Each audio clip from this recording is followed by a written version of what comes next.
We had just pulled into Grand Lake. I'm out here actually with the wife for her birthday. My present for her is to come out here and check on the fish. I've got guide trips coming up and the lake levels come up a little bit, and I haven't been here probably, I'd say 2 to 3 weeks. So we're going to look for these fish, and starting out with some colors and different baits. I'm going to go through how I choose the right bait for the day. I'm going to start with probably a dull color if the water's a little bit murky, and then if the water's clearer than I expect it to be, I'm going to go with my favorite Grand Lake bait, which is the bleeding shad, baby shad. And then cloud cover comes out. I need something a little bit more dramatic. I've got the minnow minders, and you guys can see when I say dramatic, it's just a little bit more of an aggressive bait. And I'll try both of these. These are two of my favorite colors as well for murkier water.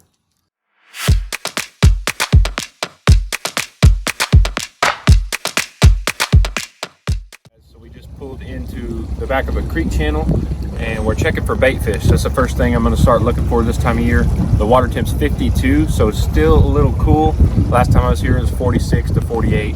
But things are warming up. The time of year is going to start bringing heat to the water, and the clarity is still super clear. This channel, we've worked over a mile into this creek. It's a long, super long creek, and we're working our way out of the channel looking for bait fish. And I haven't found any bait fish, but I just rolled by a few docks with side imaging and seen that there is a lot of fish sitting under these docks. So it tells me there's some crappie stacked up under here. We're going to look at the side imaging and show you what I'm looking at, and then see if we can catch a few of these fish. They look like they're hidden pretty good up under there. We'll see if we can get a bait on top of them. Okay guys, we're going under this dock here with the side imaging. Like I just said, you can see all these crappie right here lined up under these docks. They're all crappie.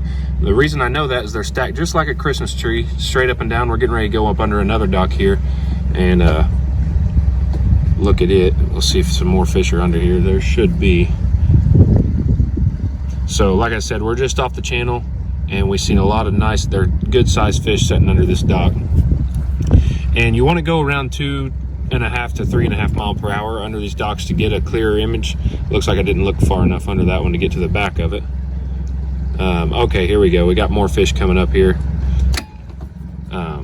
Right up here in the top, there's fish here, and there's also a good stack of fish under this dock. So all three of these docks we just passed are holding fish. We're going to turn around and see if we can get bait on top and see how aggressive they are. All right guys, we turned around and got onto this deeper dock. It's 50 foot of water on a little ledge here, and if you look at the screen, we got a few crappie right up next to this big boat. We have a few crappie just stacked under it. So we're gonna pitch this jig in there. I've got the bleeding shad on for this clearer water. As you can see, there's a decent amount of clarity that you can see pretty deep. So it's not near as muddy as I thought it was with this rain. We're gonna pitch this in here and see if we can get a few fish to strike.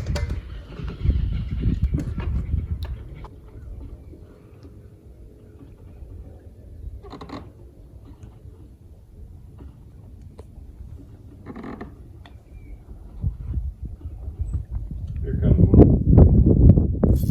There we go, guys. Feels like a pretty good fish.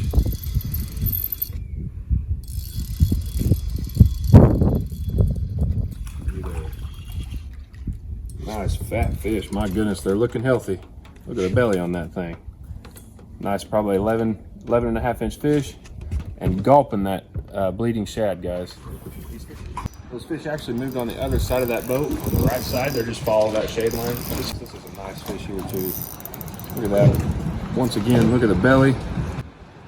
Super big belly, super healthy fish. A ton of them sitting in there.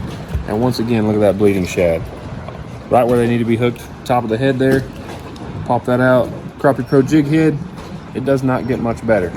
So now we're gonna go try to find some open water fish. But that's the best thing about spring right now, is you can catch them all kinds of ways. And the fish are super aggressive and willing to chase a bait a long ways out. So you don't have to land it just perfectly on them when you have the right lure and water clarity is good enough. Moved out of the wind so you guys can hear us a little better. The wind picked up on us. We have a northeast wind starting to push in a cold front, but we moved back into this cove, got right out in the middle of it, 60 foot of water. These fish right here are about 30 to 35 foot deep.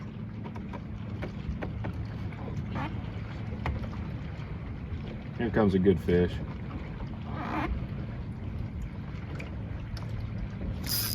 And there she is.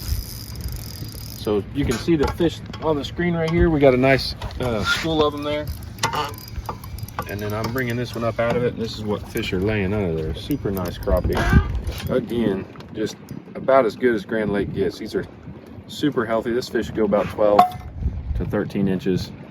Put a little heavier jig on there to get down there to the deeper fish.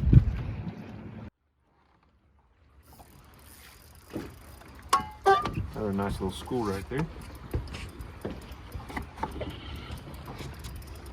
Ooh-wee.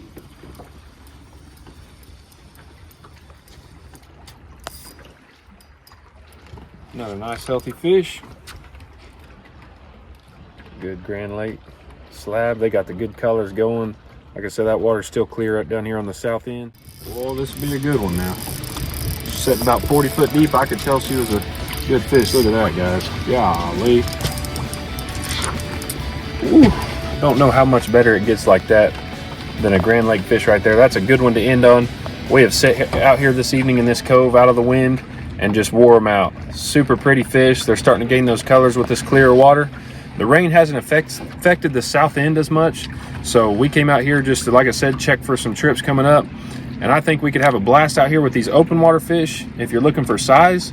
And then when you want to get numbers and fill the live well, these docks are also loaded. So I'll run over my setup real quick. I used the baby shad today, and it worked absolutely flawless like usual with an 1/8 ounce Crappie Pro jig head. And then as usual for my deep water fish, I've got my bullet weight on there. For the dock fish, I don't think you would need the bullet weight. You know, you're wanting that natural fall with a jig head.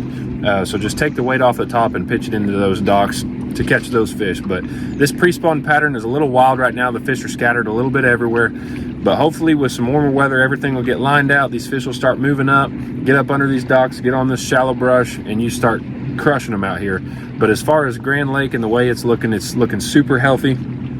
And I used a heavier rod out here to feel a little bit more what I'm doing. With all this weight on my line, I want a little stiffer rod. So I appreciate you all for watching. We're gonna go grab some birthday dinner, and we've had a blast.